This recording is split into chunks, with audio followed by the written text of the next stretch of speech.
to be here and meet all of you.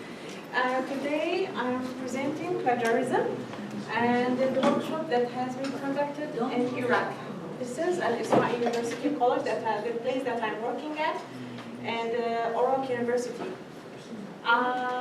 The workshop has been conducted after passing lots of obstacles and bureaucracies. When I wanted to apply for the workshop approval, I got lots of obstacles.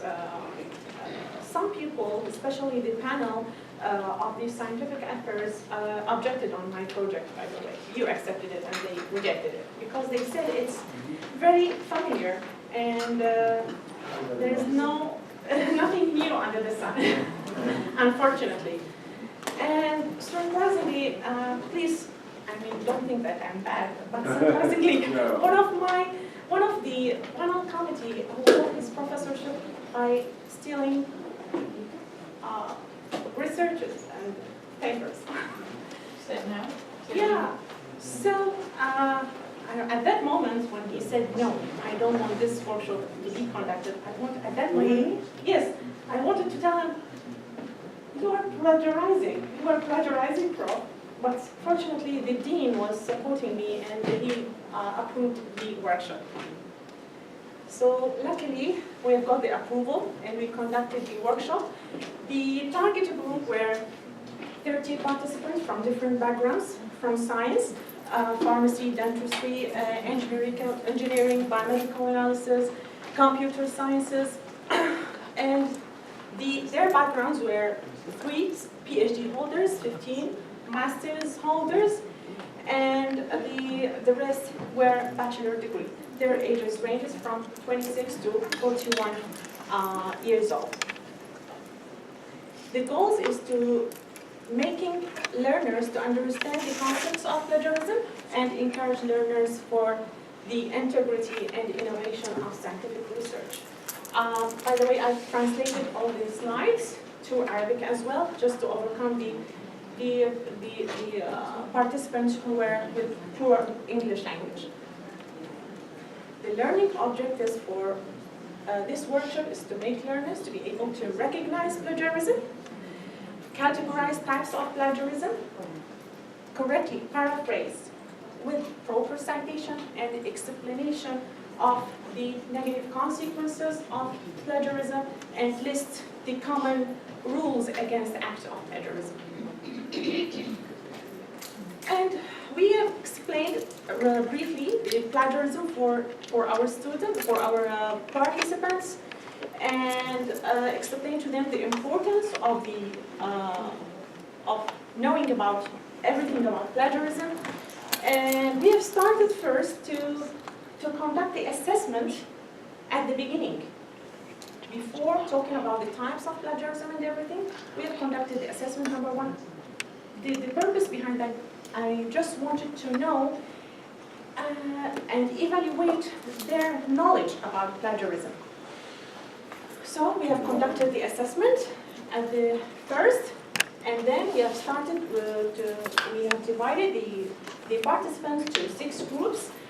I asked the groups to make a group discussion, and I asked them about types of plagiarism. Surprisingly, they had no idea about the types of plagiarism. They thought that plagiarism is all about copy and paste, and that's it. So, after the group discussion, and we have asked from each group a presenter to present their own ideas and viewpoints about types of plagiarism, we have explained in details about plagiarism types. And then we have conducted a brainstorming about my own idea regarding copyrights and self-plagiarism. It's a very important issue. Lots of people, they have no idea about, of participants, they didn't have an idea about the self-plagiarism. They have no idea at all. Okay. We have come to a case study in terms or in a role play They were shy to act in front of everybody, so I called from each group one participant, and I just gave them their own role, and I've explained the role play for them because they were quite shy to act. And the questions regarding the case study. The case study was very brief. I mean, the role play was very brief. 2 questions, and then I asked them to create a poster about paraphrasing. Surprisingly, they have a very big misunderstanding or confusion. They thought that paraphrasing is equal to plagiarism. That's a very big issue. They think that paraphrasing is equal to plagiarism. And yes, because, I mean, like 15 participants, and half of the number of participants, they were master students. It's very dangerous when master students have no idea or they can't differentiate between paraphrasing and plagiarism. These are the groups who are creating posters. Here, participants are working on their posters. After that, to cover the third objective, how to avoid plagiarism and paraphrase, we asked participants to make a group discussion and ask their opinion how to avoid plagiarism by summarizing and paraphrasing and citation. I explained then, after the group discussion, how to avoid plagiarism in details, and what are the things that doesn't need any citation, only acknowledgement, and to cover the fourth objective, the consequences of plagiarism. We just elaborate the consequences, the bad consequences of plagiarism. Destroyed students' reputation, destroyed professional reputation, and academic as well. Continuing with the consequences, the legal consequences, the copyright law are absolutes, and the economic consequences, plagiarized research might cause losing people life, especially in medical field. And lastly, when we were talking about the law or the legal consequences in Iraq, according to the Ministry of Higher Education, the people who are acting plagiarism might rebuke sanction for all those who are plagiarizing in the academic field, and they might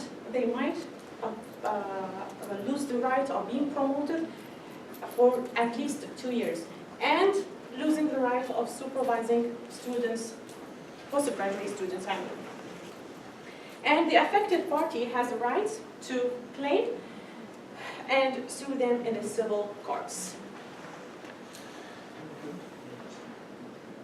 And then, the second day, I conducted assessment number 2, just to see the difference between because we have conducted the assessment twice, the same assessment twice, one at the beginning of the workshop, and the second one at the end of the workshop, just to see the difference. What's the impact of workshop on participants' knowledge?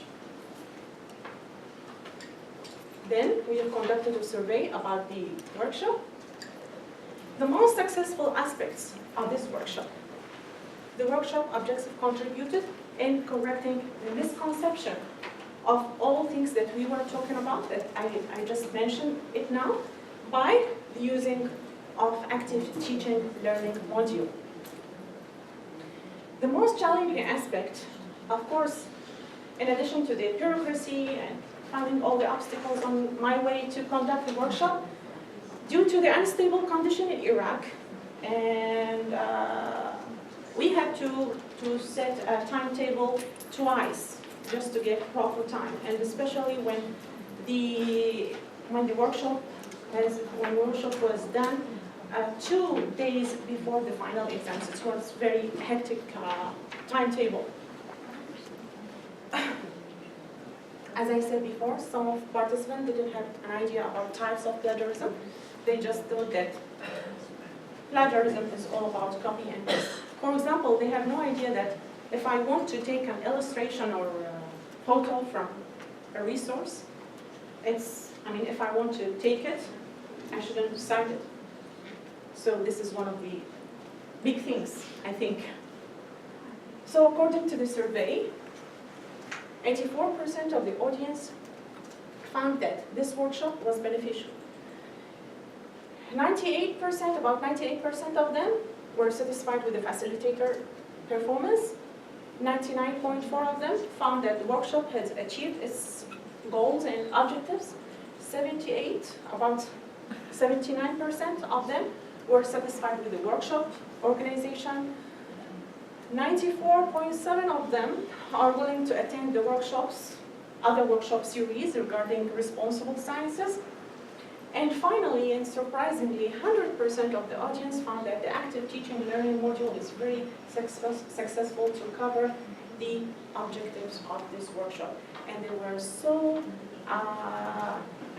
happy with the colors and the fact sheets. The toys. Yeah, they were they were having fun drawing and everything. I don't know. I hope that I can make a difference in my institute and apply those kind of active teaching learning in the big classrooms. The future plan is to continue conducting other series about responsible sciences, and my intention is to conduct other workshops to increase the awareness about active teaching learning and how it's important to apply this module in our classes and our universities. Thanks for your attention, and I hope that I